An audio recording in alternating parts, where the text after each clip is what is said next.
Sahabat Bible Study, annyeonghaseyo. Gimana kabarnya? Senang sekali pada kesempatan kali ini saya Ivan Kabul berkesempatan nih untuk menemani sahabat semua di program kesayangan kita Bible Study. Dan tentunya di setiap episodenya kita akan membahas topik-topik seputar kekristenan yang kita akan kupas tuntas secara mendalam dan juga seru pastinya. Dan untuk itu kita bersyukur bersama-sama karena di kesempatan kali ini kita sudah kedatangan seorang hamba Tuhan yang sangat memberkati kita semua, yaitu Bapak Pendeta Anwar Chen, PhD, selaku Kepala Departemen Penerjemahan Lembaga Alkitab Indonesia. Shalom hambanya, apa kabar? Shalom juga bro, sesama hamba. Iya. Sama-sama melayani Tuhan ya. Betul sekali. Ya. Betul Pak Pendeta, sehat-sehat Pak ya? Ya sehat, Dan harus selalu semangat ya. tetap semangat. Yes. Sehatnya boleh berkurang, semangatnya tetap utuh. Iya, Ya, dan itu. kita akan semakin semangat karena kita sudah kehadiran juga teman-teman muda nih, kaula muda. Sama saya juga masih muda kok nih ya. Teman-teman dari STT, International Harvest. Hai, gimana kabar guys? Baik. Ada Alicia, ada Yefta, dan juga ada Gilbert. Sehat? Sehat. Puji Tuhan. Oke, Pak Pendeta dan teman-teman. Topik yang akan kita angkat pada episode kali ini sangat-sangat seru, yaitu hidup sebagai keluarga dan hamba Tuhan. Pak Pendeta, di Alkitab kan seringkali para rasul dan orang-orang Kristen itu menyebut dan melabeli diri mereka sebagai seorang hamba Tuhan ya. Tapi di satu sisi, kalau kita merujuk ke Yohanes 15 ayat 15 Pak Pendeta, Tuhan sendiri menyampaikan bahwa kita ini bukan lagi hamba, melainkan seorang sahabat. Nah ini kan dua hal, hamba, sahabat. Ini sangat berbeda. Kira-kira pemahamannya gimana Pak? Bagaimana cara kita bisa memahami dua hal ini menjadi sebuah kesatuan yang utuh Pak? Ya tentu saja ya kalau kita merujuk kepada Yohanes ya, itu pasal 15 tadi ya. Ya izinkan saya membaca dulu supaya kita bisa punya gambaran apa yang dimaksudkan ini ya. Aku tidak menyebut kamu lagi hamba, sebab hamba tidak tahu apa yang diperbuat tuannya. Tapi aku menyebut kamu sahabat, karena aku telah memberitahukan kepada kamu segala sesuatu yang telah kudengar dari Bapakku. Memang begitulah kitab-kitab dalam Alkitab, kalau kita membacanya kita perlu mengetahui atau mengenal konteksnya yang spesifik. Dalam Injil Yohanes tentu yang dia sedang kontras itu adalah soal kedekatan, ya, relasi yang khusus itu. Kalau sahabat tentu pada sahabat kita sering ya curhat lah, bercerita, memberitahukan yang mendalam gitu. Dan itu agak jarang kita lakukan kalau kepada hamba kan gitu. Sama bos, hamba Iya, ya. itu dia. Jadi relasi itu yang digarisbawahi di sini gitu ya. Tapi di sisi lain itu bukan berarti itu absolut ya, tapi untuk konteks ini tepat memang. Ya, karena Kristus itu memperlakukan para murid di situ sebagai sahabat, di mana dia memberitahukan isi hati Bapa. Ya.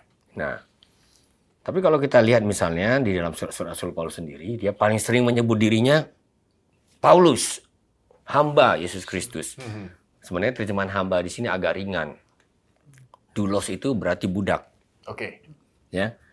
Dan di situ yang tekankan itu adalah bahwa dia betul-betul merasa meyakini bahwa dirinya itu milik Kristus. Nah, itu ya. Oleh karena dia milik Kristus, dia tunduk kepada kehendak Kristus ya. Jadi itu tidak perlu dibenturkan, masing-masing punya tempatnya. Jadi kita menggunakan hamba ini terutama ketika para rasul sendiri mengatakan kami hamba Tuhan. Berarti orang yang sadar bahwa dia ini betul-betul punya Tuhan dan Tuannya adalah Tuhan sendiri. Nah, di dunia kuno itu sangat jelas ya. Kalau seorang tuan memiliki budak, memiliki hamba, wah itu otoritasnya penuh. Nah, saya kira itu yang dimaksudkan dengan perbedaan-perbedaan ini ya. Jadi, Alkitab suka sekali menggunakan bermacam-macam gambaran untuk menerangkan hal yang sama. Kadang-kadang disebut murid, kan gitu. Itu berarti relasi soal pengajaran, guru dengan murid. Tapi kadang-kalanya disebut anak, itu berarti relasi keluarga. Begitulah berbagai bahasa digunakan untuk menggambarkan bermacam-macam dimensi atau aspek dari hubungan kita dengan Tuhan, lalu hubungan kita dengan sesama umat percaya. Saya pikir itu yang dimaksudkan di situ. Iya Pak. Saya jadi penasaran nih Pak Pendeta. Berarti kan sering kali ya kita mendengar istilah hamba Tuhan tuh dipakai untuk pendeta gitu ya. Seorang hamba Tuhan gitu kan. Tapi tadi di awal Pak Pendeta sempat memanggil saya, menyebut saya dengan sebutan hamba Tuhan juga. Jadi saya penasaran Pak, apakah memang label hamba Tuhan itu sebenarnya adalah label untuk kita semua nih, orang percaya Pak?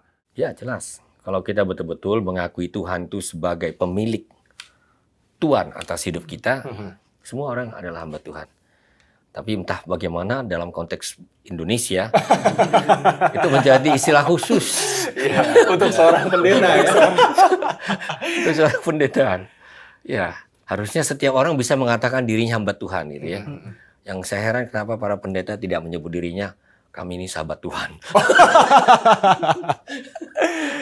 Oke, berarti kita semua hamba Tuhan ya. Kita bisa bilang, kita yakini hari demi hari kita adalah seorang hamba Tuhan. Jadi kita pun harus bersikap sebagai seorang hamba Tuhan. Tapi lepas dari itu, ya kita pun sahabat Tuhan juga. Silakan Pak Pendeta, silakan diteruskan Pak. Ya, terima kasih kita sudah sampai kepada pembelajaran ya di bagian akhir dari surat Kolose.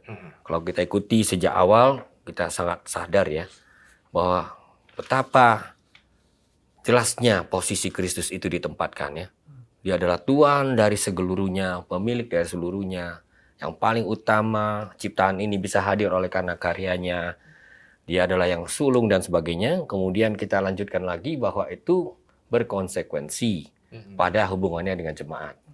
Juga itu berkonsekuensi dalam kehidupan orang-orang percaya. Alurnya sangat jelas ya dalam surat tersebut. Lalu itu juga bahkan berkonsekuensi, ada dampaknya dalam kehidupan sehari-hari. Hubungan-hubungan, relasi-relasi di dalam keluarga. Dan di dalam keluarga itu tentu saja ya di zaman dulu ya, saya bicara tentang era Paulus ya, itu berarti untuk keluarga-keluarga tertentu, apalagi yang mampu, mereka punya hamba. Mereka punya budak. Dan kita jangan lupa ini orang-orang Kristen baru ini.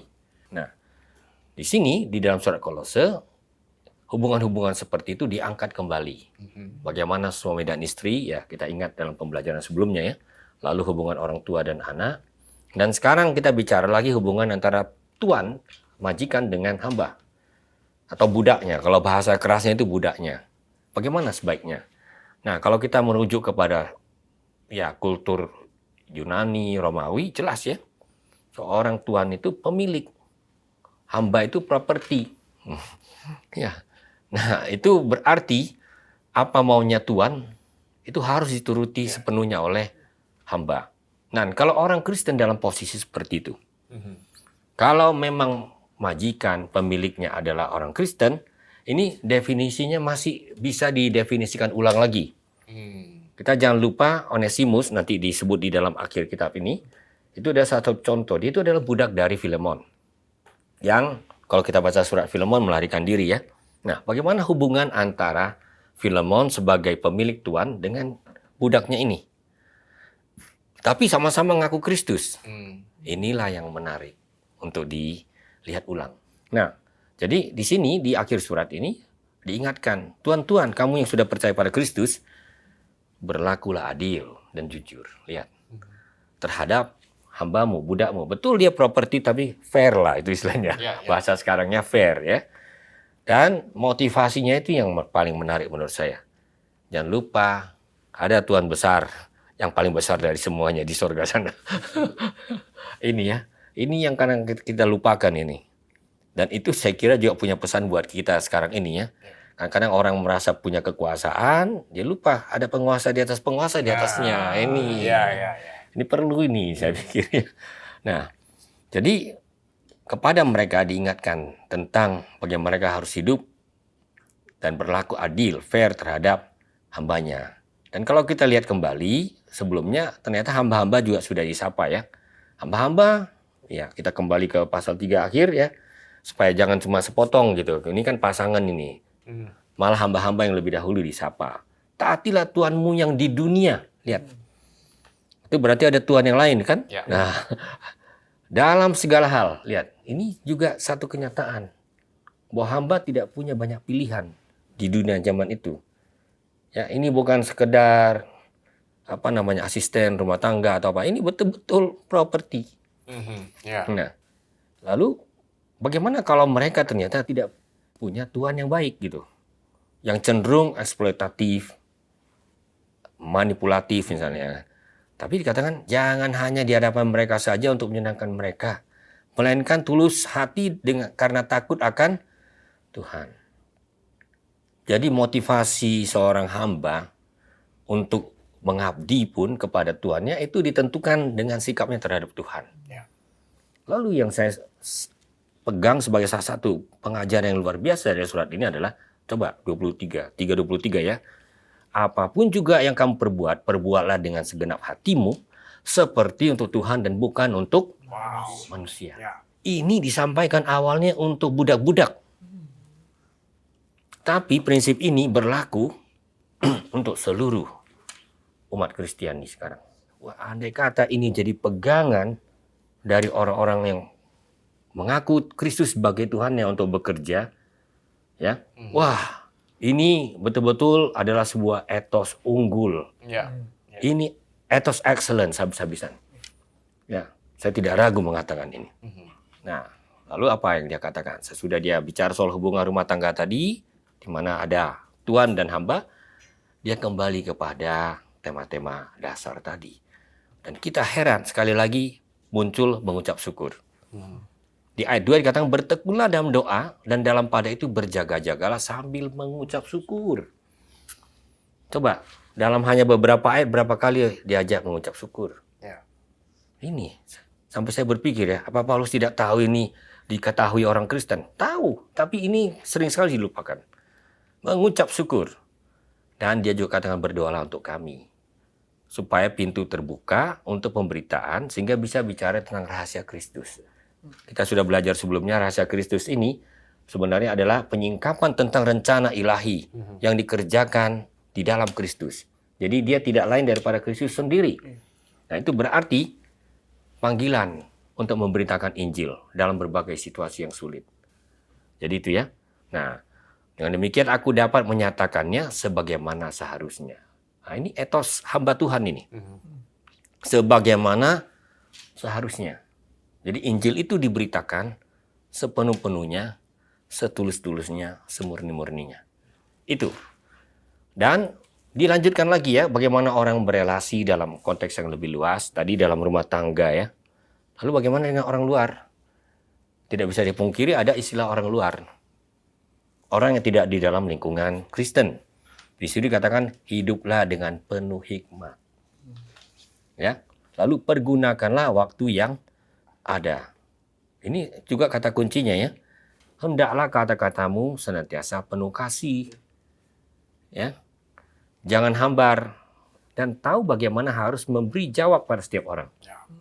Di sini yang dimasukkan jawab itu bukan sekedar asal jawab. Ini maksudnya pertanggungjawaban iman dan pengharapan di dalam Kristus. Jadi pada bagian penutup, bayangkan ya, Paulus tetap mengingat konteks di mana jemaat Kolose ini berada. Orang-orang Kolose ini tidak dalam lingkungan yang aman. Ya. Mereka dalam lingkungan di mana hidup mereka itu bisa dikritik, bisa dicurigai, dan di situ tetap dianjurkan sikap terbaik yang bisa diberikan, hikmat yang bisa mereka tunjukkan kepada orang-orang yang belum menjadi Kristen. Dan itu adalah sebuah jalan juga untuk memberitakan rahasia Kristus tadi. Ya. Nah, itu dia. Jadi itu perlu gitu ya, supaya kita jangan pikir jadi orang Kristen itu selalu kombatif. Iya. Tidak.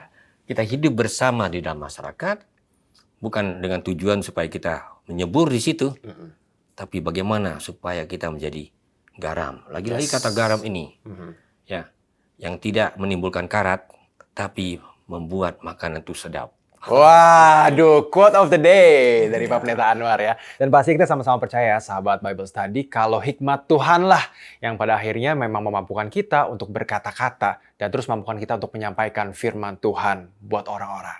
Oke, kita akan buka forum pertanyaan buat teman-teman SDT International Harvest. Siapa yang akan memulai kira-kira? Angkat tangan silakan. Boleh, Oke, saya. silakan. Yefta, waktu dan tempat dipersilakan. Iya, saya ingin bertanya Pak tentang yang ada di dalam Kolose pasal 4 ayat 6 tadi. Di mana ada kalimat yang berkata, kata-kata yang tidak boleh hambar. Saya ingin tahu Pak, kata-kata yang tidak hambar ini apakah seperti kita mengucapkan selamat, kata-kata manis, suka memuji orang gitu ya Pak? Atau mungkin kita tahu berterima kasih dan lain sebagainya, Pak. Apa sih sebenarnya makna dari kata-kata yang tidak boleh hambar ini, Pak?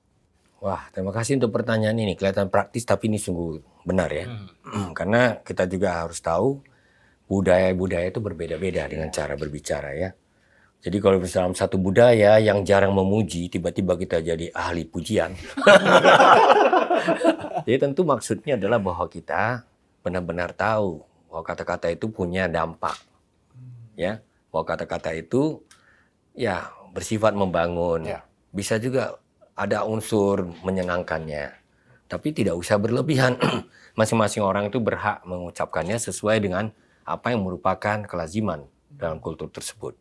Yang tidak boleh adalah misalnya katakanlah dalam satu lingkungan orang biasa mengucapkan kata-kata kotor. Nah, fitnah. Nah, itu yang tidak boleh. Jadi seni mengukir kata itu bukan sesuatu yang kita buat-buat gitu. Hanya untuk menyenangkan, menyanjung-nyanjung tanpa alasan. Tapi sifatnya membangun. Ya. Dan itu tentu perlu memperhatikan kultur dari masing-masing orang juga. Orang Kristen itu nggak sama dari masyarakat ke masyarakat, kultur ke kultur.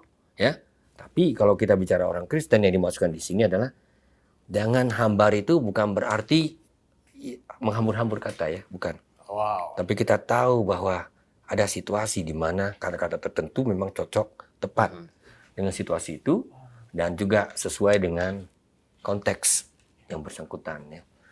Tujuannya untuk mengungkapkan yang terbaik, untuk benar-benar memuliakan Tuhan dan juga untuk menjadi kesaksian di tengah-tengah kehidupan. Nah, sekarang ini di era yang serba medsos ini, nah itu lain lagi, bukan lagi dari mulut ya, dari jari. Nah, ini kata-kata dari jari ini perlu juga diatur oleh Kristus ini.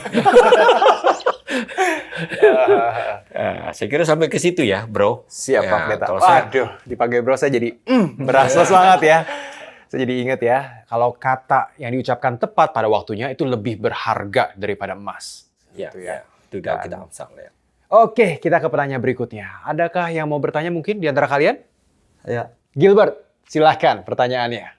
saya ada pertanyaan Pak. Jadi masih berhubungan dengan tema ini Pak. Ketika dikatakan hamba Tuhan, apakah idealnya kita seperti konsep di zaman itu, di mana hamba tidak punya hak sedikit pun atas kepentingan hidupnya gitu? Wow, pertanyaannya, apakah seorang hamba Tuhan sama sekali tidak boleh memikirkan hidupnya? Pak Pendeta, ini aku yakin sahabat Bible Study dan aku termasuk ini semuanya penasaran. Tapi supaya makin penasaran, kita sepakat deh ya. Kita akan keep pertanyaan ini. Kita akan bahas di part kedua dari episode ini. Jadi jangan sampai terlewat karena nanti Pak Pendeta Anwar akan memberikan jawabannya secara menyeluruh. Sampai jumpa di part yang kedua. God bless you.